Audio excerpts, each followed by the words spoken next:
In a bar in London, 20 men are about to meet 20 women. First 30 seconds starts now.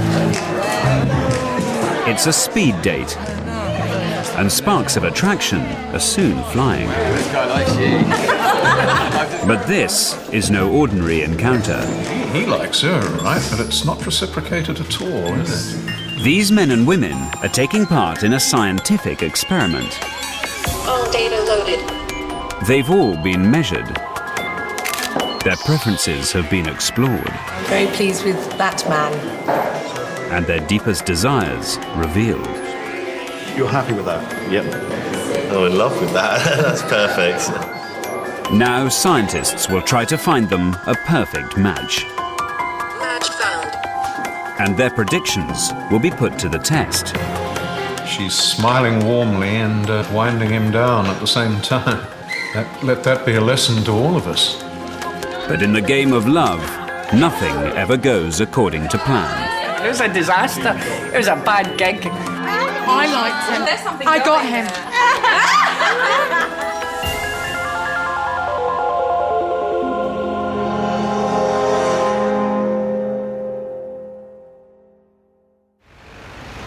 There are over 4 million single women in Britain, and Beth Eagland is one of them. Now she's about to try a new way of finding love. Good morning, Michael Mosley. Beth, hello. Come in. In collaboration with an international team of scientists, we've created a unique matchmaking agency. We've recruited over 100 single men and women to join it. For all of these people, conventional dating has failed. Now they've agreed to put their love lives in the hands of scientists. I'm meeting loads and loads of false women, loads of women who are surface. I tend to meet men that kind of like sap me of my strength as I tell them what to do. I'm unbelievably picky, considering the amount of choice I get, which isn't a lot. The men that I've tended to attract in the past have been pretty much unreliable. For the scientists, these lovelorn people are guinea pigs. They present a rare opportunity to test different theories about the nature of attraction and compatibility. Professor Brown. Hello. This is Beth, and I'll leave you together. He's going to be taking some measurements. Good luck, I'll see you later. Okay, bye for now. Okay, I will take a facial photograph of you, so... One theory, held by zoologist Carl Grammer, is that facial similarity is the key to a successful match. Put your hair back. Facial similarity to a male might be a predictor for relationship stability. So how it has to be similar, or We have to be similar. right? Okay. Oh, interesting.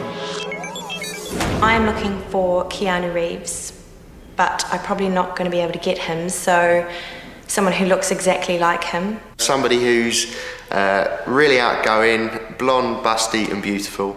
My ideal man is someone with an Oxford education and an SW7 postcode.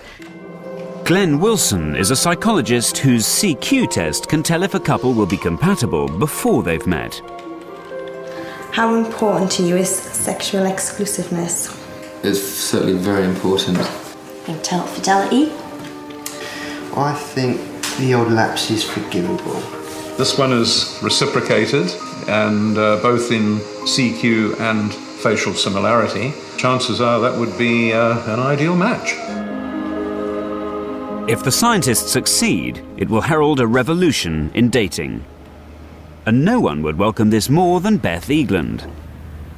Perfect partner, honest, busty, younger and intelligent. Pathetic. Beth is a successful career woman. She's been single for over a year and is finding it increasingly hard to meet men. I'm knocking on, almost 33. If I ever want to think about having children, then I have to think about it now. It's just one big vicious circle of going out with, pathetic losers most of the time. To increase her options, Beth has volunteered to see if the scientists can make her more attractive before she's introduced to anyone. By analysing the geometry of beautiful faces, a plastic surgeon has developed a special mask. This transparency represents a template of perfection. And although Beth's face falls short, a makeup artist can use it to pinpoint the features which need the most help. Right, So you can see on here, your mouth is good. And we can just even out the top line so that it's a bit more even. And the only thing that I think is quite obvious from this is the position of your eyes. So what I'm going to do is use toner and highlighter to create the illusion that they're a little bit further apart. The beauty mask is normally used to inform the decisions made by cosmetic surgeons, but it can also be used in this simple and more cost-effective way. Turn the mirror over. Yeah, it's nice because it still looks like me, but I can see exactly what you've done. I think men are going to stop me on the street. No, I look lovely. Oh, excellent. Thank you.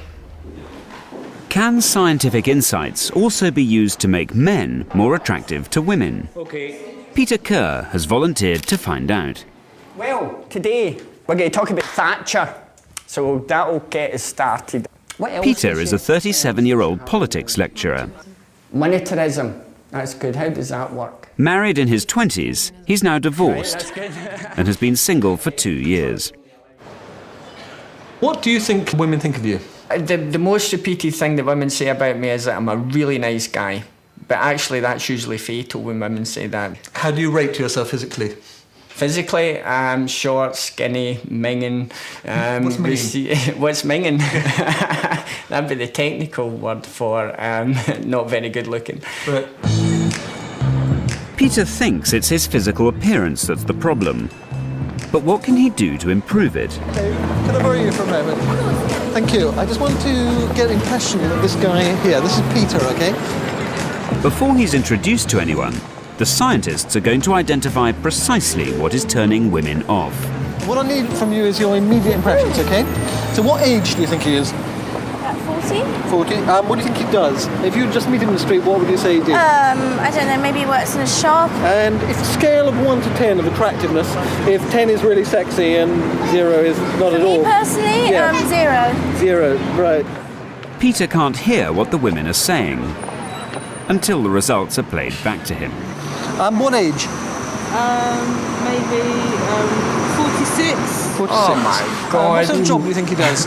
Maybe a window cleaner. Fair enough. On the scale of 0 to 10, where 10 is really, really sexy, where would you put him? -1. Yeah, really. Would you go on a date with him? No. Would you go on a date with him? I've got a boyfriend, so no. But if I didn't, no. Oh, sorry.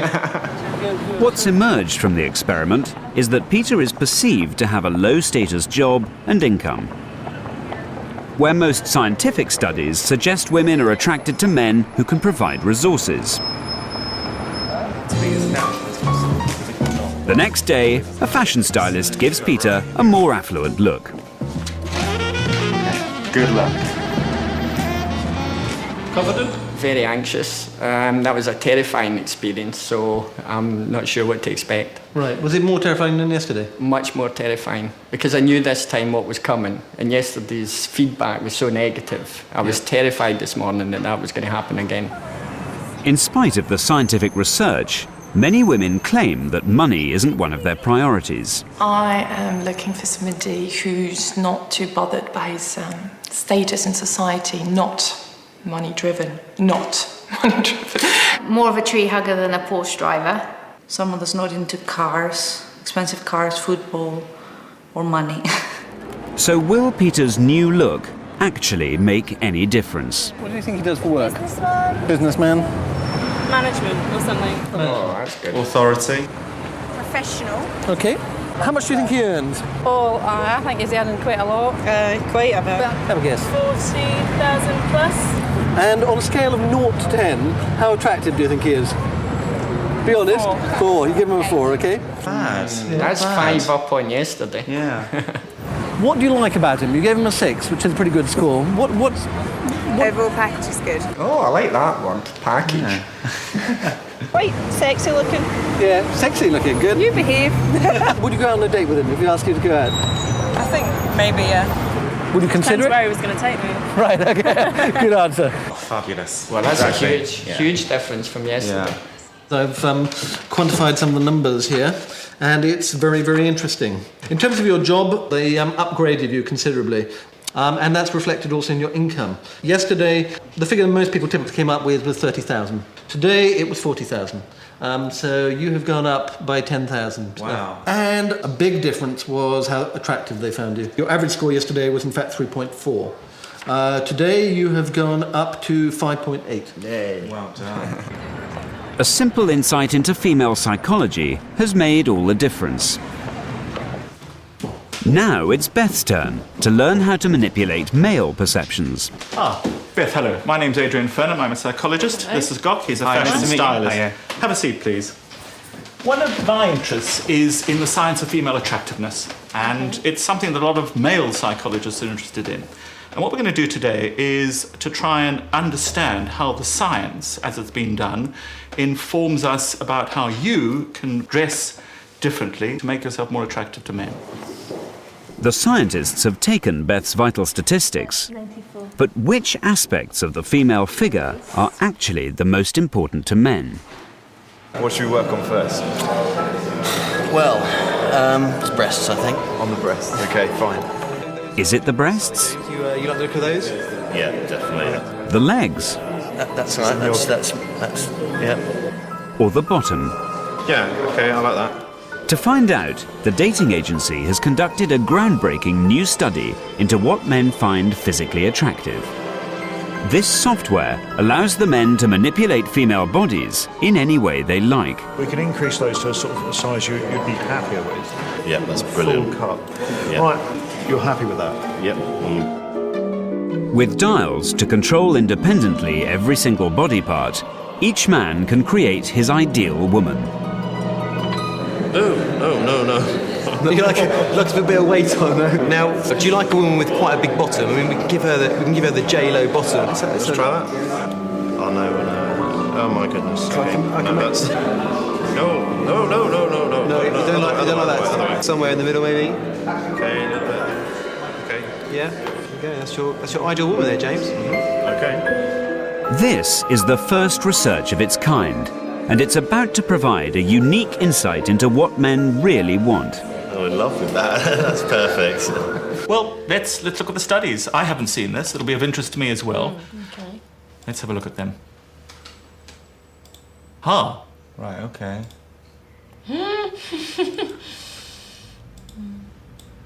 Look at the difference between those last two. The amazing difference in the breast size and the waist. See how the stomach is changing and the breasts are changing.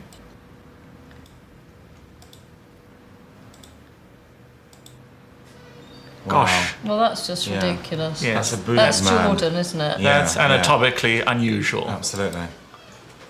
Professor Furnham now averages out the differences to create the optimally attractive woman. Wait, with bated It breath is exciting, here. isn't it? There she is.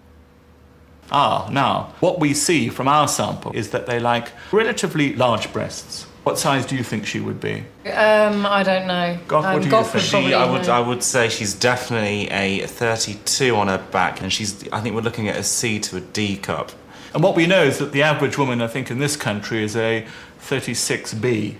But what's most striking is the hourglass figure, the equivalent of 36-inch hips and a 23-inch waist.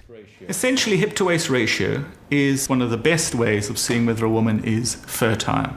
It is easier to make babies with somebody with a lower hip-to-waist ratio. And men appear to know this. They appear to find fertile women attractive.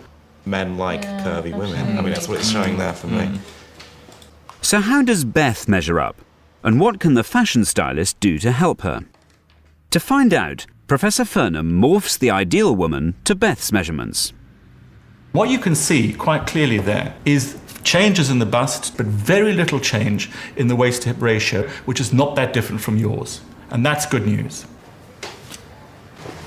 Oh, yeah. Using these insights, Gok dresses Beth to manipulate subtly the perception of her figure. Okay, right then, boys. Okay. You ready? We are. Okay. Hey, Michael, good to see you. Thank you. Really nice to Right, meet you. okay, Beth, do you want to come on out, my darling? Here we are. Right then. What this does, optically, when you look at the dress, is this. A simple necklace. It's got quite a lot going on just there. What we do is when we look at Beth, we gain eye contact, then that's just below. So the first thing we want to look at is her chest area. The belt is meant to accentuate the waist to hip ratio?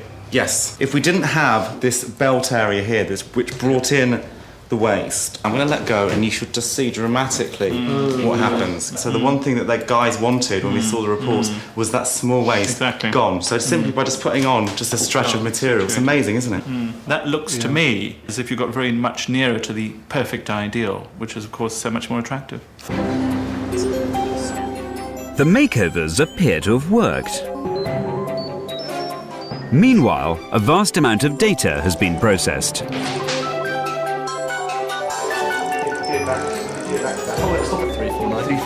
349, okay. And the scientists are preparing for the next phase of the experiment, to predict mutual attraction. We're looking at a number of variables and the way that they combine. There is physical attractiveness, there is similarity to oneself, and the CQ that covers a vast array of personality, social attitudes, and personal preferences. What type of relationship would you prefer? CQ stands for compatibility quotient. The test has been developed using happily married couples and predicts how well a couple are likely to get on in the long term. Rather ambitious task we have here, but we would suppose that if a person showed compatibility in all of these areas, then the future would be quite rosy. The predictions will be tested at a speed date. The scientists have selected 20 men to meet 20 women at an event which will generate 400 encounters. None of these people has any idea who the scientists have matched them with, but they have very clear ideas about what they want. The woman that I'm looking for is someone who likes to do the household chores, cooking, cleaning, whatever. Rich, so she can support my expensive lifestyle.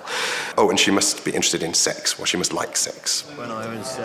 I'm looking for somebody who's not necessarily handsome, but is more striking looking. They don't necessarily have to be mega loaded. I'm not worried about that. I'm not materialistic, although obviously I want them to have a decent lifestyle. I think somebody like Richard Branson, he has all those qualities. As the only woman to have received scientific beauty advice, Beth is in a bullish mood. Looking as hot as I do, who knows what could happen? There might be a marriage proposal by the end, you don't know. But will the makeover give her an edge on the competition?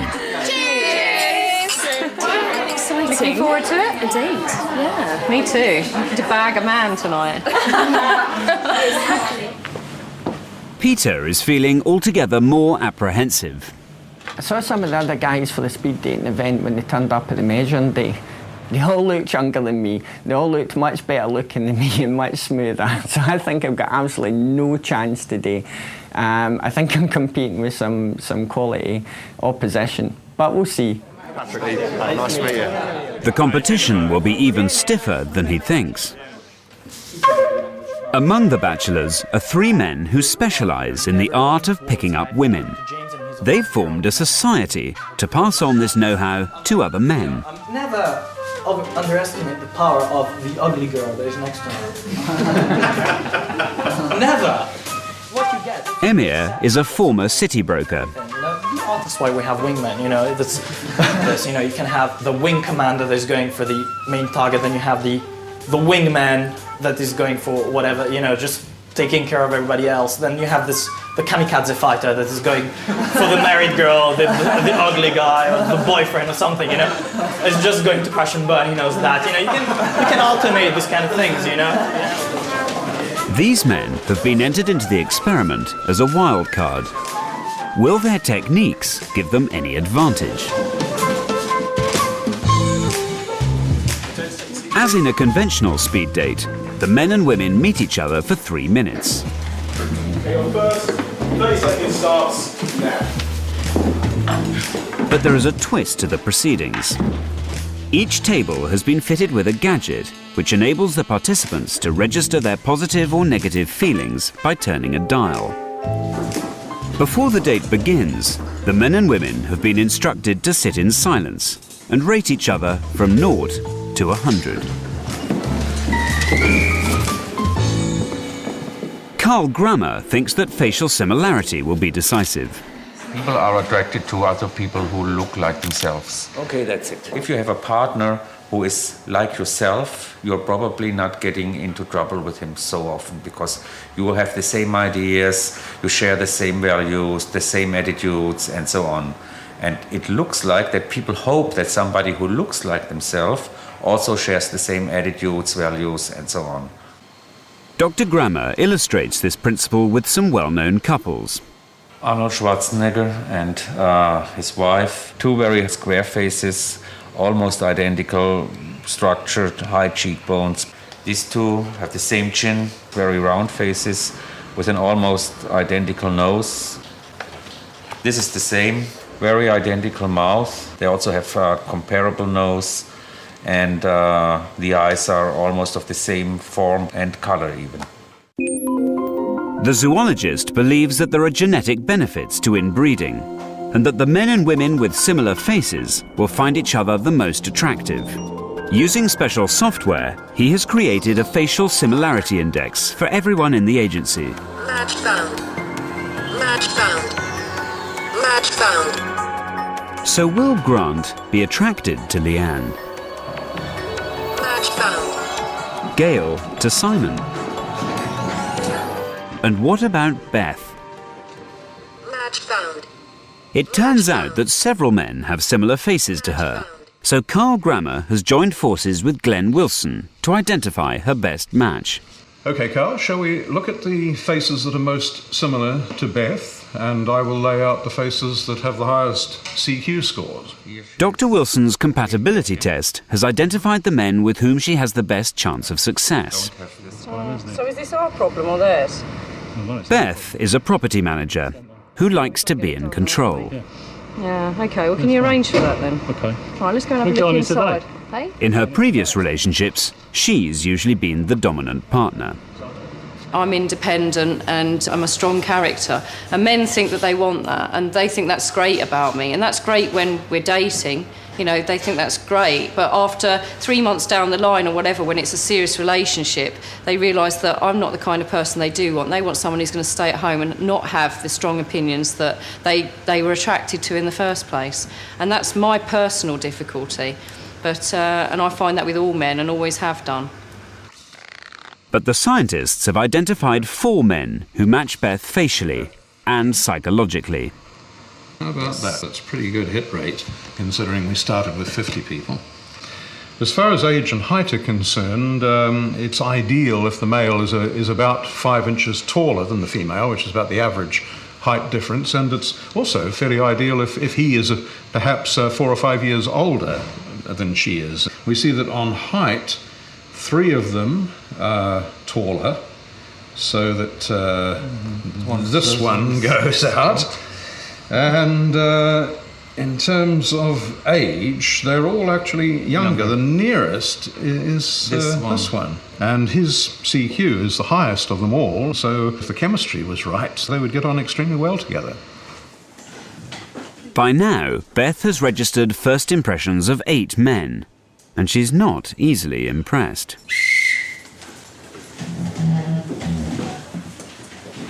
At last, she meets Dave.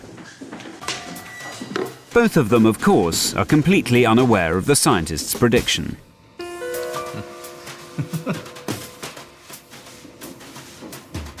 lot of flirtatious signalling going on there.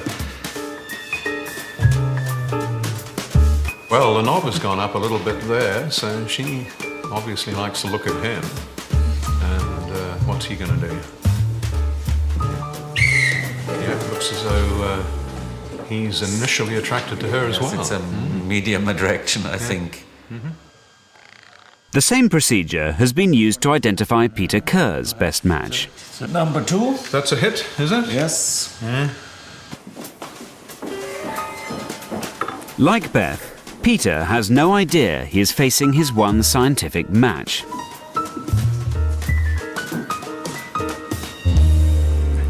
She's a good actress. She's smiling warmly and winding him down at the same time. Let that be a lesson to all of us. It starts now. This result is typical of the first impressions. She's flatlining on him. But there's still everything to play for as the speed date proper now begins. Time starts now.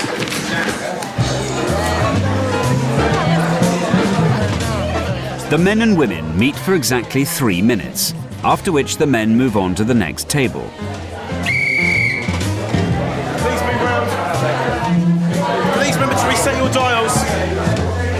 Afterwards, these forms will be handed in, and the participants will find out if any of their offers have been reciprocated. It's a hit-and-miss approach to finding love. Wow, this guy likes you. I'm just joking. But sparks of attraction are soon flying. So what's your name? AJ. Simon. Nice to meet you, AJ. So, tell me about yourself. Beth was given high scores on first impressions.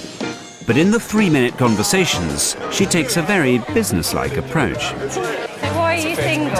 Why am I single? Am I going to get to ask you anything? Yeah. Okay. If you can get me to shut up, you can ask me. Fire in the question. So why are you here? Why are you here? Well, I'm over 30 and I'm single, and so my biological clock is ticking. Right. And so you're here on I'm not desperate. I'm not desperate. But, Cracks are showing already there. It's so good way. So what brings you to speed dating? It's a long story. We've got 3 minutes, so shorten it. Shorten my long story. Condense your story. So how come you stoop so low at speed dating? Do you know What's why? your problem? Look, you're a good-looking bloke. You're young. Slow down a little, taxi. Boy, she grills them, doesn't she?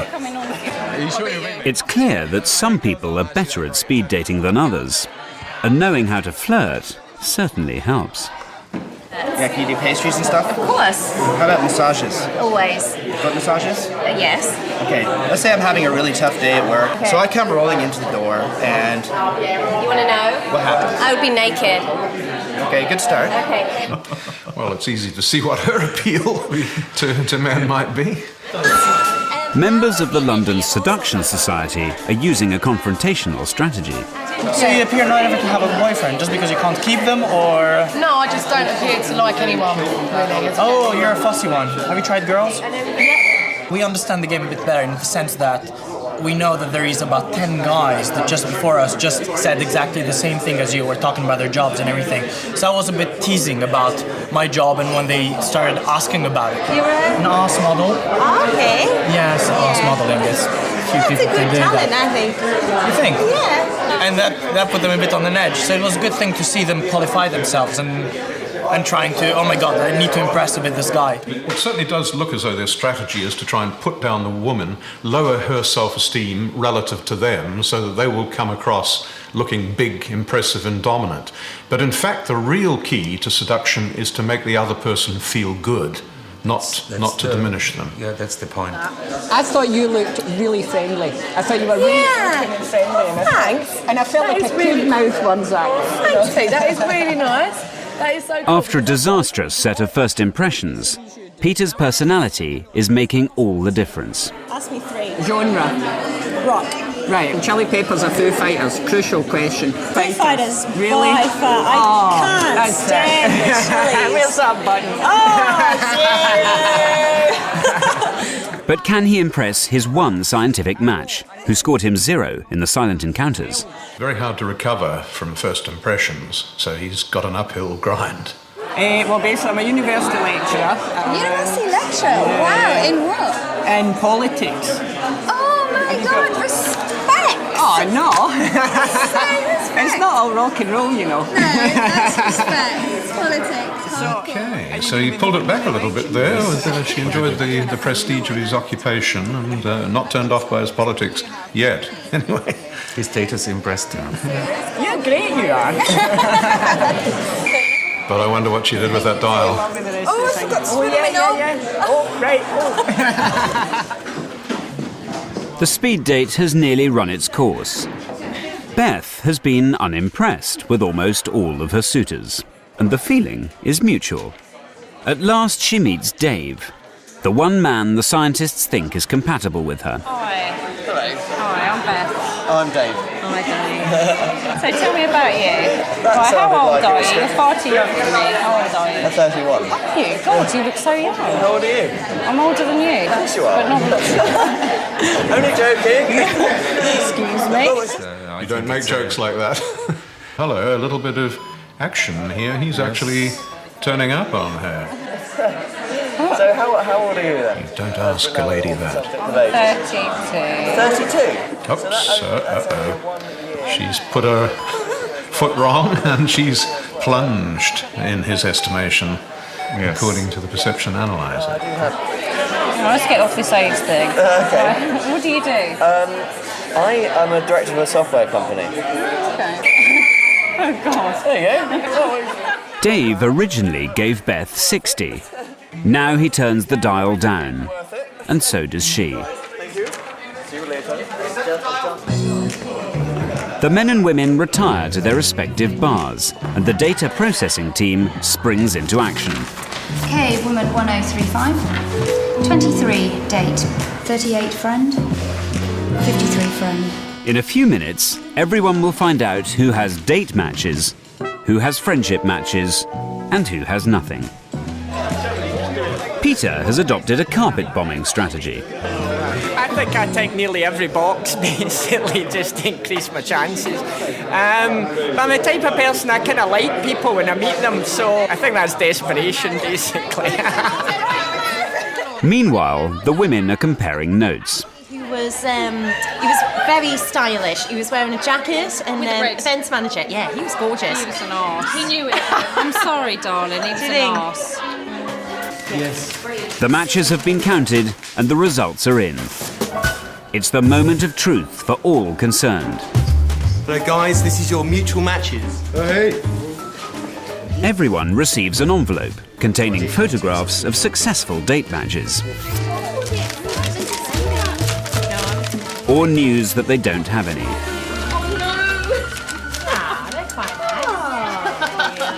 Beth made an offer on just one man. But unfortunately, he's chosen someone else. Fair enough. I liked him. Oh, there's something I got him. Has Peter's strategy been any more successful? Result? She was lovely, yeah. Yeah, I liked her a lot. I can't remember her name, which is hideous, but she was Tracy. I bet everyone's got Tracy, though. That's what happened. Yeah, he's got Tracy, he's got Tracy. We've all got the same women. Clearly, for two of the girls, carpet bombing has worked. But it's AJ who's the winner with a total of 10 dates. Oh well, never mind. Share and share alike. My tip is to listen to guys and compliment them, because there's always something good about a guy, normally. Yes, I'll be the jigger dancer. There's always something. Oh, bollocks to that. You've got 3 minutes. That's all you've got. 3 minutes. You have to give him something for 3 minutes. They should kiss our fucking feet. So how successful were the 3 members of the London Seduction Society? Hi. The last guy that I saw, I seriously have a pathological hatred for him. Never in a million years would I go out with him. I wouldn't care if he put me as a 0 on his rating. If me and him were the last people alive, there is no way I would go there. The guy is a chauvinist arsehole who loves himself. Nice to meet you. Have their techniques worked on anyone? I didn't take many girls, I suppose. That's already started like a bit of a problem. So, you already reduced your number of matches. It'd be interesting to see how many girls in all ticked me at the end of the day. Man 2013. Emir received 1 offer of a date. He was the only one of the seducers to have done so. 14. Neither. Well, their results are pathetic. Out of about 60 encounters, they get about 1 offer, and that's no great surprise, the way they're messing about there. But it's the moment of reckoning for the scientists themselves. Peter has been handed an envelope identifying his predicted match. And the winner is... Oh, and she was my favourite as well, that one. But she picked everybody, apparently. Carl Grammer thought that facial similarity would predict sexual attraction. Sarah was Peter's best match facially, and for personality. Now we have reciprocation. So we're really onto something. Unfortunately, it wasn't enough. I thought he seemed a really, really nice guy, but I don't think I was initially attracted to him. And for me, I need to have physical attraction to be with someone. This reaction was shared by all of the couples who were informed of their face match. You might possibly think he was your brother. Yeah. It'd be quite weird for you to date him. I don't want to date my brother, that's the thing. You don't want to date him? No, you can do better than that. Yeah, and I see you with a tall, dark guy. Yes. In the beginning, we thought on the basis that people who are married are looking alike, that sameness or likeness would predict sexual attraction. This was apparently not the case in the data. Actually, the opposite came around, that dissimilar people make the dates together. So we have to revise our theory. This facial prediction has failed spectacularly. But first impressions were decisive. The perception analyzers show that men and women who decided to date had made up their minds within seconds. Come on, grapple with it. With few exceptions, the 3-minute conversation made no difference at all. Clearly, looks are all important. But it's not the face, it's the body that counts. In terms of physical attractiveness, there were two very important physical factors that made all the difference. They were different for men than for women. For men, the factor that blew all the others out of the water was waist-to-hip ratio. Waist-to-hip ratio is the size of the waist in relation to the hips, and is a reliable indicator of fertility. Well, let's go for the curvaceous. On the software, the men had created women with hourglass figures, a caricature of the female form. And at the speed date, women whose figures most closely resembled this ideal got the most offers of dates. So how much did male physique matter to women? So this is his muscle. To about there, yeah, Yep. I think, yeah, I quite like my To about hips, there? yeah. The women also went to considerable lengths to specify their ideal body types. It's a little bit smaller. Or actually, no, a bit bigger. That's nice. So, happy? Yeah, I'm happy. Okay. He looks nice. Right. And this is what they found optimally attractive. But at the speed date, there was no relationship between this figure and the body shapes of the most popular men. For women, it was height. Women wanted tall men. They were less interested in all the other possibilities of male shape. It was height that was the most important physical attractiveness feature for men. The two most popular men, both over 5'11", got 30 offers of dates between them. Tall is good. Tall is healthy. Tall is successful. So don't bother about going to the gym. Don't bother about putting on new flashy clothes. Be tall. With the speed date over, the men now come to the women's bar to meet them informally. Do you not like those two? The experiment has shown that attraction is driven by physical attributes, which have little to do with similarity or compatibility. Oh, I want to shake him. This isn't your type. He's got a shirt and a pinstripe shirt. Yeah, I know. I don't like him as a person. He's not your type. Well, I would shoot him. Yeah, me too. I reckon we have a little snog, believe it or not. But there is one scientist who did succeed in predicting facial attraction. Here we are concerned with your facial preferences for male faces. And Dr. Fink's morphing device replicates the effect of sex hormones in the face, moving from extreme female to extreme male. Everyone in the agency was asked to select the most sexually attractive face. So there. right, okay, this is frame number 287. I think this face tells me that he's not good looking enough to be unapproachable, Yeah. but he is good looking, so I would approach him. Right. This kind of face you have selected is rather the so-called good father face. Someone who is bringing resources to your children. Rather a long-term mate and not a short-term mate. Then, everyone's face was matched to the face morph and given a masculinity or femininity rating. Beth was matched to frame 1096. What Dr. Fink found was a clear attraction of opposites. Males with very masculine faces preferred females with very feminine faces, and vice versa. Are we going to kiss pretty soon? Yeah. When we have the treat? Yeah. Maybe. You won't be able to say no. Really? Simon and AJ are an obvious example. Sex hormones have pushed their faces in very different directions. But the morphing device also predicted attraction between another couple. Match found. Beth and Dave matched for facial similarity. But unlike most similar couples, they also had reciprocal preferences according to the face morph. Okay, I have two faces here. One is Beth and the other one is Dave. It's going to be interesting to look at her preferences. When I look at the frame numbers, this was quite closely together. This was 287 and 255. So I do think there is a great chance that she will find him sexually attractive. When I compare her face with regard to her femininity, she has been given the number 1096. What he likes is 1098. So I would say, just from the femininity scores, this is exactly his woman. And I think there is a chance for him to get her.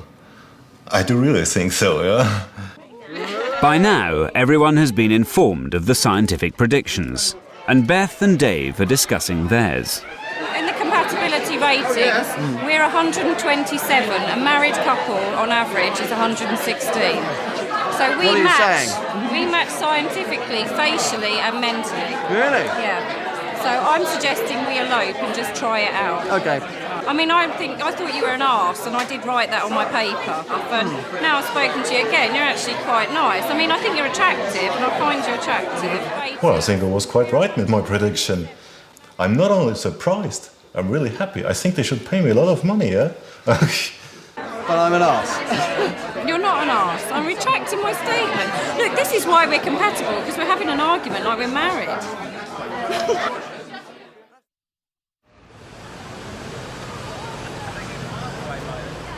It's 2 weeks after the experiment, and Peter is preparing for a date, but not with Tracy. Well, it turns out I got 2 matches that night, but on the night I thought I only had 1. Later I found out that there was actually a clerical error, and Leanne had matched me, and I had matched her, and Leanne's my girl for this evening. At the speed date, he wasn't Leanne's top choice. She's only agreed to meet up because her favourite, Steve, is dating someone else. My hobby is stand-up comedy. It's a hobby? Yes, a hobby. I think that's really, really amazing to be able to do that. I'm really into comedy. I always go to stand-up. It's good fun, actually. When everybody shakes your hand and they'll come Yeah, completely. I've been a handshaker in my time. And it's great fun. It's clear that Peter and Leanne have lots in common. I'm going to write it down later. I liked him, and we've been having a good old chat about what he does and what I do, and I think that he and I, regardless of anything that happens, I think we could be friends, and that's just the way I feel. For Peter, the scientists have failed. But several other couples from the dating agency have also had follow-up dates, and there's been no shortage of sexual chemistry. Well, this is interesting. We've got some couples here who are known to have ended up kissing after the speed date. But have there been any enduring relationships? The second time I saw her, sort of realised that no, it's not. It's no, basically. I really, really don't know what went wrong. I'd like to know. She's a lovely girl, but I just think we would really run out of things or common points of interest. But at the last minute, she had a meeting, a work commitment that she couldn't get out of. He was too young for me. It just didn't work. Just didn't work. That's all I can say. What we know from this study, in fact all our experience, is that the immediate chemical attraction is of priority for most people. They're not necessarily interested in their CQ scores with other people at all. That's way too far in the future for them even to consider. But it's a little bit like taking out pension plans. Maybe it's something you ought to think about, because the long term does matter. Unlike the others, Beth came away from the speed date empty-handed. But she and Dave were intrigued enough by their scientific match to arrange to meet for dinner and give the dating agency another chance. I did give him a hard time at the speed dating, but when I got to speak to him afterwards, I realised that he was actually quite a nice chap and we had a really good laugh. I'll be interested to see how he feels, really, because I think he probably thinks I'm a bit of a bitch. I'm surprised he's even turning up. But, yeah, let's see. Oh, hello. How are you? How's it going? Very well. Very good. Nice to see you again. Oh, French thing. If Beth and Dave hit it off, it will be the scientists' one successful match. On the CQ test, they shared identical answers on at least 50% of the questions. There was a slight tendency for her to be higher in libido or sexuality, which might suggest that she would make the play in this situation. And what would you like, my dear? Can I have the lobster served extra cruel? Can you poke his eyes out before you kill it? Come on, you must be able to do that. He wants to give it a good scene, too. Yeah. She is so different in these clips that I barely recognised her, as a matter of fact. She's no longer putting the heat on the guy and asking him to give an account of himself, and she's evaluating his humour in a completely different way. The date went well enough for Beth and Dave to meet up again, a week later. I said, you know, will there be something between us? Where do you see that this is, you know, what is the purpose of this? And he said that it wouldn't be going any further.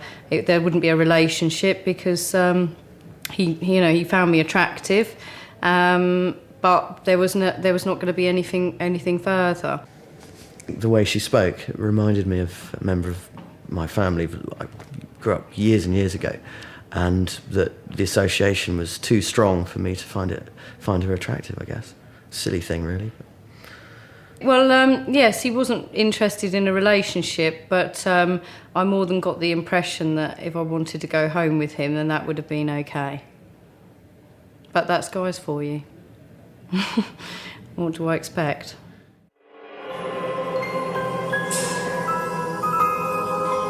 The world's first scientific dating agency has ended in failure.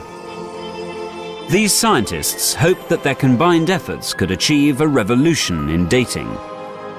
But not one relationship has been forthcoming. Could it ever have succeeded? We know that many of the people who saw each other haven't really liked each other and they haven't maintained a long-term relationship. So the question is why? And the answer, I think, lies in the fact of too many variables. And I think they are idiosyncratic and they come often from early childhood. And they have a very powerful impact early on in the relationship. And so we've got a lot out of this study. There'll be a lot of scientific papers with this wonderful database we have. But to say that the ability to design a scientific dating agency is just around the corner is, I'm afraid, not true. As 100 men and women return to conventional dating, at least some of them are in a positive frame of mind. OK, thank you very much.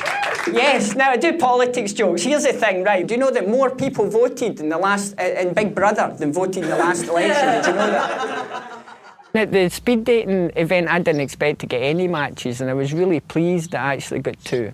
And a date came out of it, and that gave me a bit of, confidence. I mean, if I'd come away without any matches and without any date, I would have been feeling pretty bad. But 2 out of 20, I reckon, is a good ratio. And I actually feel quite confident coming out of this, and I know a bit more about myself.